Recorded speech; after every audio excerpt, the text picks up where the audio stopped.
और कांग्रेस के बीच वैचारिक मतभेद थे, ये सच्चाई है। लेकिन ये भी सच है कि महात्मा गांधी से लेकर जवाहरलाल नेहरू और इंदिरा गांधी तक ने संघ के लोगों से बातचीत और मुलाकात में कोई हिचक नहीं दिखाई। नेहरू ने 1963 की गणतंत्र दिवस परेड में संघ के स्वयंसेवकों को बुलाया था। इंदिरा गांधी 1977 में विवेकानंद रॉक मेमोरियल के लोकार्पण समारोह में पहुंची थी, जिसके आयोजन सचिव संघ से जुड़े रहे एकनाथ रानाडे थे। लेकिन आज की कांग्रेस को आरएसएस से नफरत है। कुछ दिन से खबर आ रही है कि 17 सितंबर से दिल्ली में आरएसएस का कार्यक्रम है, जिसके लिए राहुल गांधी को भी न्योता भेजा जा सकता है। इतनी सी खबर से कांग्रेस में खलबली मची हुई है। आज दिल्ली में कांग्रेस कोर ग्रुप की मीटिंग थी, जहां राहुल गांधी को नसीहत दी गई कि वो संघ के कार्यक्रम में कतई न जाए। कांग्रेस नेता मल्लिकार्जुन खड़गे ने राहुल गांधी को समझाया कि संघ एक जहर है, इसलिए उससे दूरी बनाए रखना ही बेहतर है। हालांकि संघ ने अब तक न्योता भेजा नहीं है, फिर भी कांग्रेस के नेताओं की जुबान कड़वी हो गई है। मैं मानता हूं अगर कल जाके कोई दाऊद का ऑर्गेनाइजेशन अगर बुला ले कि आओ और हमारे संगठन को समझ लो कि हम किस तरीके से देश को अलग अलग तरीके से नुकसान करने का काम करते हैं, तो उसको समझने की जरूरत हमको नहीं है।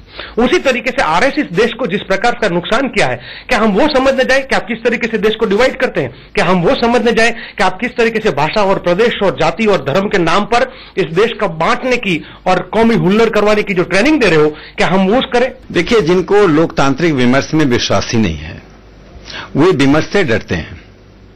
जब प्रणब मुखर्जी जी को संघ ने बुलाया था, तब इसी प्रकार का दबाव, इसी प्रकार का उलाहना प्रणब मुखर्जी जी को दिया गया था। लेकिन मुखर्जी जी को विमर्श में विश्वास था, इसलिए वे आए। राष्ट्रीय स्वयंसेवक संघ तो नीलकंठ है, जहर को पीकर भी लोकतंत्र के विमर्श को बनाए रखना चाहता है। हम सभी प्रकार के आरोप लगाने वालों, संघ को कोई जहर कहता है, कोई मुस्लिम ब्रदरहुड कहता है, कोई स्टालिनिस्ट कहता है, कोई फासिस्ट कहता है। हम इन सब बात को पीकर उन सभी लोगों के साथ जिनकी लोकतंत्र में न्यूनतम आस्था है, विमर्श करना चाहते हैं। राहुल गांधी को संघ से पहले से ही दिक्कत है। संघ पर आरोप लगाकर राहुल गांधी कई मुकदमे भी झेल रहे हैं। फिर भी उन्होंने लंदन में आरएसएस की तुलना अरब के सुन्नी कट्टरपंथी संगठन मुस्लिम ब्रदरहुड से कर दी। राहुल के बयान पर विवाद थमने से पहले ही कांग्रेस मीडिया सेल की इंचार्ज दिव्या स्पंदना संघ और मुस्लिम ब्रदरहुड की समानता गिनाने लगी। राहुल का बयान और दिव्या स्पंदना का ट्वीट अब सवाल बन गया है कि आखिर कांग्रेस को संघ से इतनी नफरत क्यों है। An organization called the RSS that is trying to change the nature of India. See, there is no other organization in India that wants to capture India's institutions. What we're dealing with is a completely new idea. It's an old idea being reborn. And it's similar to the idea that exists in the Arab world with the Muslim Brotherhood. And I would compare it. And the idea is that one ideology should run through every single institution. देखिए, जहां तक मल्लिकार्जुन खड़गे जी का सवाल है, मल्लिकार्जुन खड़गे जी भी शिक्षा कहीं से ले रहे हैं तो राहुल गांधी जी से ले रहे हैं। राहुल गांधी जी चंद दिनों पहले आईएएस के लिए बोल रहे थे। राहुल गांधी जी चंद दिनों पहले आरएसएस और मुस्लिम ब्रदरहुड को कंपेयर कर रहे थे।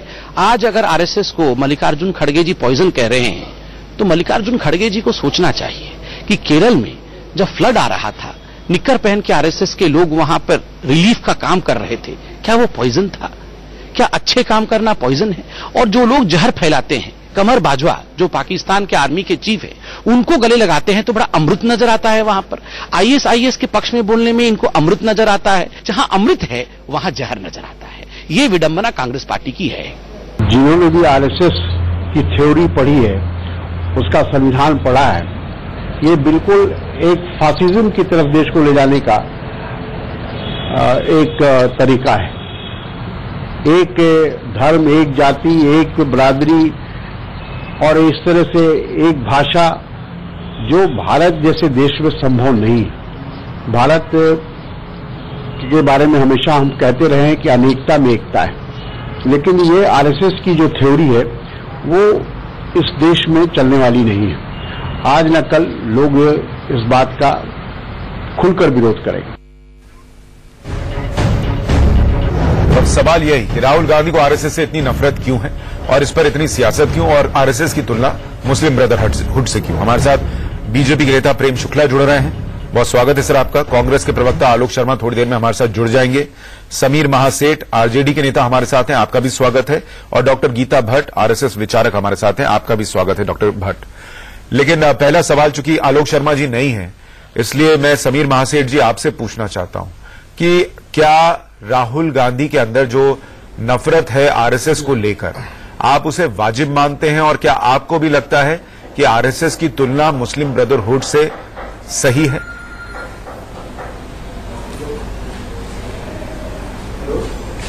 निश्चित तौर पे जो आप कह रहे हैं, राहुल गांधी जी जिस नजरिए से बोले हों कि मैंने उनको आरएसएस और मुस्लिम ब्रदरहुड की बात कही है, हम ये कह सकते हैं कि ये थोड़ा सा उस रूप में न बोल करके ये अगर कहते कि आरएसएस निश्चित तौर पे भारत की स्थिति में सही नहीं है। जो आरएसएस का जो मानने वाले हैं, जिस बेस पे चले थे उससे हट करके अभी बिहार में रामनवमी में 10-10 ट्रक तलवार लेके घूम रहे थे। अभी तक तो बचपन से हम लोगों ने देखा कि लाठी लेकर के शाखा खेलते थे, तलवार लेकर के कि नहीं रामनवमी में घूम रहे हैं। आखिर वो क्या बताना चाहते हैं? वो आरएसएस की शस्त्र पूजा हर साल होती है। मैंने डरा धमका वो आरएसएस की शस्त्र पूजा हर साल होती है, उसमें किसी को बलि नहीं चढ़ा दिया जाता। शस्त्र की पूजा होती है। रामनवमी में कभी नहीं, हमारा 55 साल उम्र हो रहा है, 58 साल, आज तक हमने नहीं देखा है कि रामनवमी के दिन सर विजयदशमी को होती है और न्यूज चैनल पर हमने कई बार दिखाया है वो शस्त्र पूजा। मेरा सवाल ये है सर, चलिए थोड़ी देर के लिए अगर ये मान लें, हम आपको रामनवमी की बात कर रहे हैं। ठीक है, हम रामनवमी, ठीक है, मैं ये कह रहा हूं सर, अगर आरएसएस इतना खतरनाक संगठन है सर, आरएसएस को नया पंख लग रहा है ना सर, आरएसएस अगर इतना खतरनाक संगठन है, खतरनाक जो देश के लिए एक बहुत बड़ा खतरा है और उसकी तुलना मुस्लिम ब्रदरहुड से की जा सकती है, तो जब यूपीए 10 साल सत्ता में थी, आरजेडी भी उसका हिस्सा थी, आपने क्यों नहीं बोला राहुल गांधी से कि आरएसएस को बैन कर दीजिए? क्या आपको देश की चिंता नहीं थी?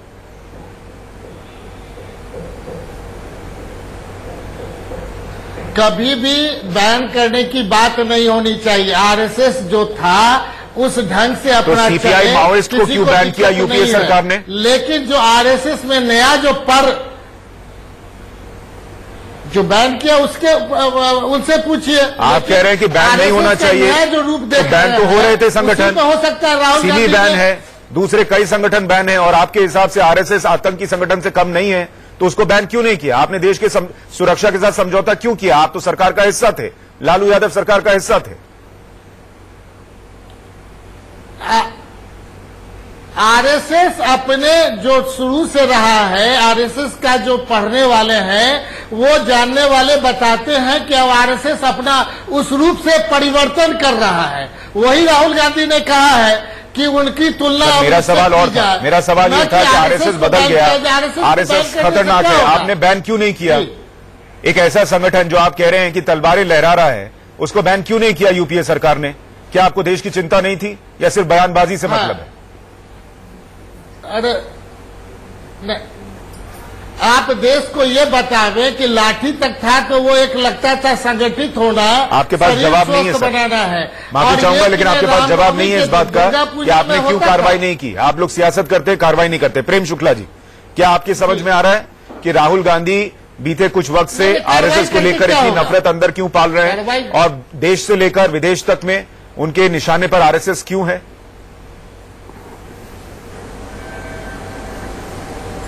देखिए, राहुल गांधी की स्वयं की समझ में आ रहा है क्या, इस पर एक प्रश्न चिन्ह है। राष्ट्रीय स्वयंसेवक संघ का विरोध किस कारण कर रहे हैं, राहुल गांधी को भी निश्चित तौर पर पता नहीं हो, क्योंकि जब उनसे जो है, जहां पर राष्ट्रीय स्वयंसेवक संघ के बारे में वो अपना ज्ञान बघार रहे थे, वहीं उनसे डोकलाम पर भी ज्ञान बघारा था, और उनसे जैसे पूछा गया कि डोकलाम के मुद्दे को आप जानते हैं, तो वो दाएं बाएं देखने लगे, मुझे डोकलाम का मुद्दा नहीं पता है।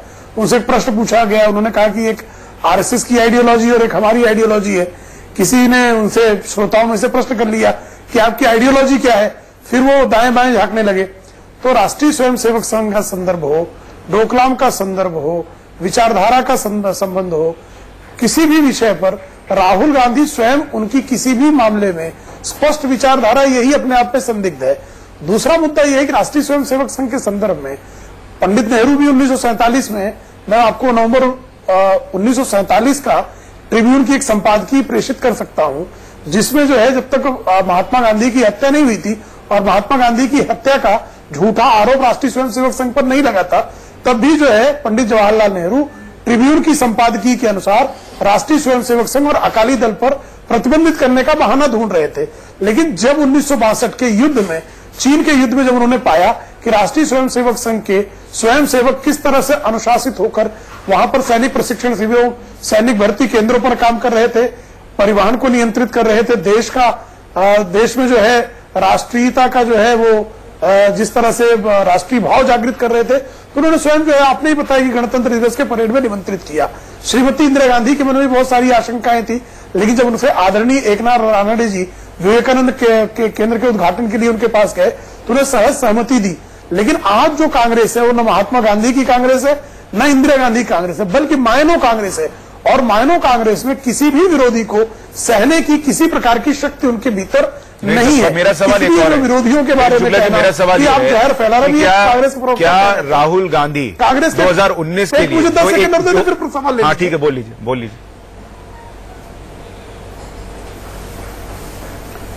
देखिए, अभी भी एक कांग्रेस के प्रवक्ता दाऊद इब्राहिम गिरोह से राष्ट्रीय स्वयंसेवक संघ की तुलना कर रहे थे।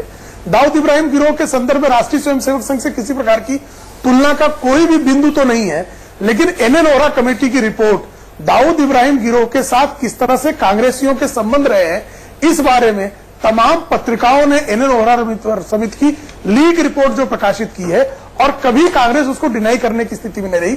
तो कृपा करके कांग्रेस को राष्ट्रीय स्वयंसेवक संघ, सर अब मैं दूसरे मेहमानों पर जाऊं उससे पहले एक सवाल का जवाब दीजिए। दाऊद इब्राहिम गिरोह से, और क्या आपको लगता है राहुल गांधी जो 2019 के लिए एक सियासी स्क्रिप्ट तैयार कर रहे हैं कि देश में नफरत का माहौल है और इससे मैं ही निकाल सकता हूं, उस स्क्रिप्ट में उन्हें एक विलन की जरूरत है, और उन्हें क्या वो विलन आरएसएस में दिखता है बीजेपी की बजाय, और ये उसी स्क्रिप्ट का हिस्सा आपको लगता है ये नफरत?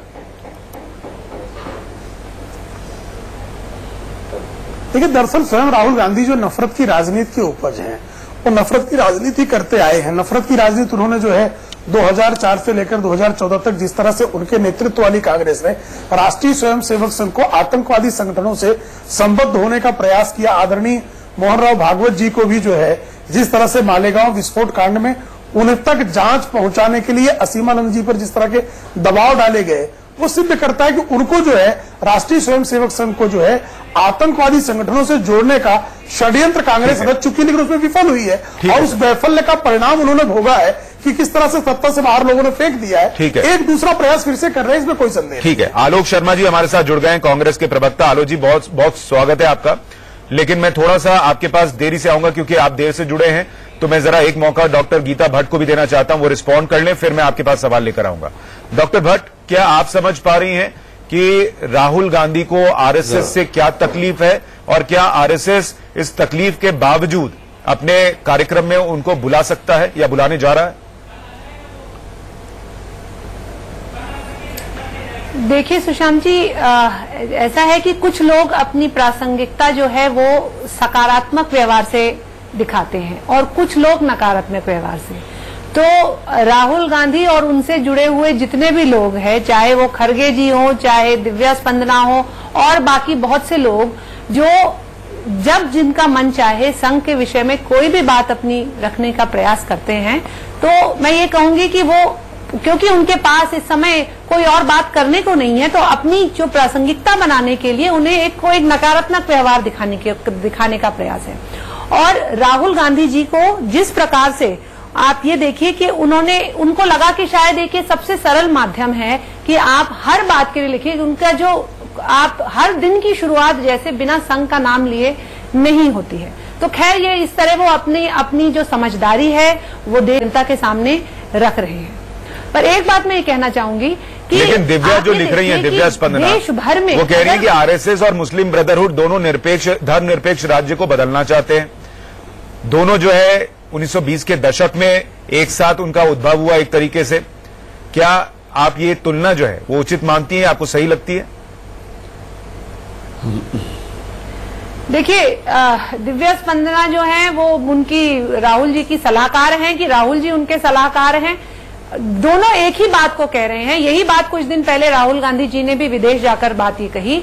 जिस संगठन को इजिप्ट जैसे देश ने प्रतिबंध जिस पे लगा दिया हो, सऊदी अरेबिया ने जिस पे प्रतिबंध जिस संगठन पे लगा दिया हो, अगर आप सिर्फ अपनी पॉलिटिकल प्रेजेंस बनाने के लिए अगर उस नाम को आप संघ से जोड़ना चाहते हैं, क्योंकि उन्हें ये मालूम है कि समाज में संघ का जो विस्तार है, जो उपस्थिति है, उससे कहीं ना कहीं लोग इतने आहत होते हैं कि और अपने आप को मीडिया में अपनी उपस्थिति बनाए रखने के लिए क्योंकि और तो कुछ उनके पास कहने के लिए है नहीं। आप ये कह रहे हैं ये हेडलाइन तरीके से उनके पास मीडिया में छाए रहने का तरीका है। आलोक शर्मा जी, उन्होंने एक ये तरीका। आलोक शर्मा जी, क्या तकलीफ है राहुल गांधी को आरएसएस से, और इतनी नफरत आरएसएस से क्यों? उस व्यक्ति को जिसने अपने पिता के कातिलों तक को माफ कर दिया, उस व्यक्ति को जिसने नरेंद्र मोदी को गले लगाया और कहा मैं प्यार बांटना चाहता हूं, उस व्यक्ति को आरएसएस से इतनी दिक्कत क्यों है? देखिए, मैं समझता हूं कि जब से आरएसएस का जन्म हुआ और आरएसएस की जिस तरह की विचारधारा रही है और आरएसएस जिस तरह से फीडबैक बीजेपी को देती है शासन करने के लिए, वही कारण है। नफरत किसी से नहीं है, लेकिन जो विचारधाराओं की लड़ाई है कि जिस तरह की विचारधारा में के आरएसएस के लोग हैं, आरएसएस के लोगों को 2 बार कांग्रेस ने ही मौका दिया कि आप मुख्य धारा में आइए, आप परेड में भी शामिल होइए, लेकिन उसके बावजूद आरएसएस का जो क्रियाकलाप है वो इसी तरह का रहा है। 2014 में भी जब बीजेपी सत्ता में आई तो पूरा दिमाग आरएसएस का ही था कि किस तरह से देश के अंदर कांग्रेस के प्रति घृणा फैलाई जाए, किस तरह से हिंदू मुसलमान किया जाए पूरे देश में। जिस तरह से मोदी जी की सरकार आने के बाद भी विभिन्न राज्यों में भी डिवाइड एंड रूल की पॉलिसी रही। हरियाणा में शासन आया तो जाट वर्सेस नॉन जाट कर दिया, राजस्थान में आते हैं तो गुर्जर वर्सेस मीणा, महाराष्ट्र में Maratha versus non Maratha, UP में चुनाव आ जाते हैं तो शमशान कब्रिस्तान की बात होती है, रामजादे दूसरे शब्द की बात होती है। मैं समझता हूं कि जिस तरह से बीजेपी और आरएसएस पूरे देश को डिवाइड एंड रूल करते आए हैं, जिस तरह से संविधान को नहीं मानते हुए आरएसएस ने बीजेपी को प्रेरणा दी कि तमाम उन छोटे छोटे दलों से आप शासन में शामिल कीजिए, उनके साथ आप कोएलिशन कीजिए जो संविधान में आस्था नहीं रखते हो। अकाली दल जिसने संविधान की प्रतियां पार्लियामेंट के बाहर जलाई हो, आप नागालैंड में देखिए, आप त्रिपुरा में देखिए, जो अलगाववादी तमाम संगठन रहे हैं जिनकी राष्ट्र के निर्माण में कभी कोई भूमिका नहीं रही है, उनसे आरएसएस ने हमेशा से हाथ मिलाए हैं। आरएसएस ने अपने उसके ऊपर बिल्डिंग के ऊपर तक भी तिरंगा झंडा नहीं फहराया। आरएसएस आज भी अपने यहां पर कार्यक्रम में तिरंगे झंडे का किसी तरह से उसको फहराने का कांग्रेस ने कर्नाटक चुनाव में किससे हाथ मिलाया था, ये भी पूछा जा सकता है। सवाल ये भी हो सकता है कि जब जम्मू कश्मीर में बाढ़ आई थी तो भी वहां आरएसएस के लोग मदद करते दिखे थे, केरल में बाढ़ आई तो भी आरएसएस के कार्यकर्ता मदद करते दिखे थे। मेरा सवाल ये आलोक जी मेरा सवाल ये है, अगर आरएसएस इतनी खतरनाक है, अगर वो मुस्लिम ब्रदरहुड जैसी है। एक मिनट मुझे बताइए सुशांत जी। सर मेरा सवाल सुन लीजिए, ब्रेक पर जाना है इसलिए मैं सवाल पूछना चाह रहा हूं। देखिए सुशांत जी, बात यह है कि अगर आरएसएस इतनी खतरनाक है, 20 लोग वहां पर और मुस्लिम ब्रदरहुड से उसकी तुलना की जा सकती है, मिल जाए तो 10 साल यूपीए की सरकार फोटो खींचकर आपने आरएसएस ही देश में रह गई, बाकी तो कोई संस्था काम ही नहीं कर रही। देखिए बात बहन की नहीं है, हिंदुस्तान और कांग्रेस पार्टी सेक्युलर देश है और कांग्रेस पार्टी सहिष्णु पार्टी। लेकिन जिससे देश को खतरा उसको बैन क्यों नहीं कीजिएगा? आपने सीपीआई माओइस्ट को बैन किया कि नहीं किया सर? सिमी को बैन किया कि नहीं किया? देखिए मैं समझता हूं, और आरएसएस की तुलना आप जिस मुस्लिम ब्रदरहुड से कर रहे हैं वो आतंकी संगठन है, वो भी बैन है कई जगह, तो फिर आरएसएस बैन क्यों नहीं? देखिए आरएसएस, देखिए मैं समझता हूं कि बैन लगाने से अगर समस्या का समाधान हो और बैन लगाने से कहीं समस्या बढ़ने का भी कहीं आशंका नजर आती हो, ये गृह मंत्रालय का काम है। लेकिन तो क्या गृह मंत्रालय 10 साल तो आपके पास था ना सर? यूपीए की सरकार थी 10 साल, संगठन से तुलना नहीं करते। मुद्दे मैं वही कह रहा हूं, एक मिनट, मैंने जितने फैक्ट्स रखे आपके सामने कि किस तरह से डिवाइड एंड रूल और किस तरह से आरएसएस का क्या इतिहास रहा, सर मैं तो उसी फैक्ट्स पे पूछ रहा हूं आपसे कि आप जो फैक्ट्स रख रहे हैं अगर वो देश के लिए इतना खतरनाक है मैं उसको कह रहा हूं क्यों नहीं किया सर? उसके देश बाद से बचाया क्यों नहीं आप लोगों ने? 10 साल आप सत्ता में थे। देखिए मैं समझता हूं बैन लगाना ही अगर समाधान होता तो बैन भी लगाया जाता। हम तो आज भी कहते हैं कि आरएसएस अपनी विचारधारा को ठीक करे। सर, आप लोग 10 साल सत्ता में थे, आरएसएस के लोग जो साजिशें रच रहे थे, जिनका आप जिक्र कर रहे हैं, उनको आपने पर्दाफाश करके उन तमाम आरएसएस के लोगों को जेल के पीछे क्यों नहीं डाला, सलाखों के पीछे क्यों नहीं डाला? आपने जो आज 5 लोग गिरफ्तार हुए, उसमें से कई लोग आपके शासन में गिरफ्तार हुए थे और जेल की सजा काटी। सुशांत जी, एंटी नक्सल यूनिट ने लोगों को गिरफ्तार किया था, आरएसएस के लोग क्यों नहीं गिरफ्तार हुए? मैं कह रहा हूं सुशांत जी, क्या कैप्टन कर्नल पुरोहित और असीमानंद जैसे लोग नहीं अरेस्ट हुए? तमाम लोग नहीं अरेस्ट हुए मालेगांव में और अजमेर ब्लास्ट में और समझौता एक्सप्रेस में। लेकिन दिक्कत यह है कि आज सत्ता जिसके पास है वो सत्ता का दुरुपयोग करते हुए उन लोगों को एक ही पैटर्न पर छोड़ रहे हैं।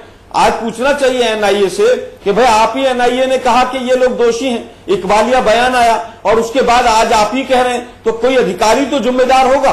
क्या उस अधिकारी के ऊपर एक्शन नहीं होना चाहिए? समझौता एक्सप्रेस में अगर सभी लोग बरी हो गए तो क्या भूतों ने वो वहां पर बम विस्फोट किया था? एनआईए से पूछा जाना चाहिए भाई किसने विस्फोट किया था, फिर वो क्यों नहीं पकड़ा गया? मैं समझता हूं कि देश समझ रहा है समझौता एक्सप्रेस विस्फोट जो है कांग्रेस अध्यक्ष के प्री सिंह ने किया था मोदी जी को स्वयं, और उसमें सफदर नागौरी का बाकायदा जो है बयान था, और सफदर नागौरी के बयान को आपने किस तरह से छुपाया, वो फैक्ट भी सामने आ चुके हैं। आपने केस किया? आप आज 4.5 साल तक भी जो है 4.5 साल सोनिया गांधी के पीडीएफ के लोग 4.5 साल तक सरकार है, वो जो सब लोग जानते हैं, सीपीआई से आपके कांग्रेसी ने सारे लोग जानते हैं। ऐसा हुआ आज आपका आईसीस के लिए क्या छाती पीट रहे हैं? नहीं कांग्रेसी केवल ये जानना चाहते हैं, उन्हीं कांग्रेसियों से केवल ये जानना चाहते हैं कि अगर वहां पर कांग्रेसी के इशारे राहुल गांधी उनको एनजीओ कह रहे हैं ना, बताइए ना, सीपीआई को एनजीओ कह रहे हैं ना, सीपीआई को एनजीओ कह रहे हैं। 4.5 साल तक कितने कांग्रेसियों को आपने जेल में डाल दिया? ठीक है, मैं थोड़ी सी ब्रेक ले रुक रहा हूं। इस चर्चा में हम बने हुए हैं और ब्रेक के बाद आप दोनों के पास लौट रहा हूं, प्रेम शुक्ला और आलोक जी। इस महाबहस में हम बने हुए हैं।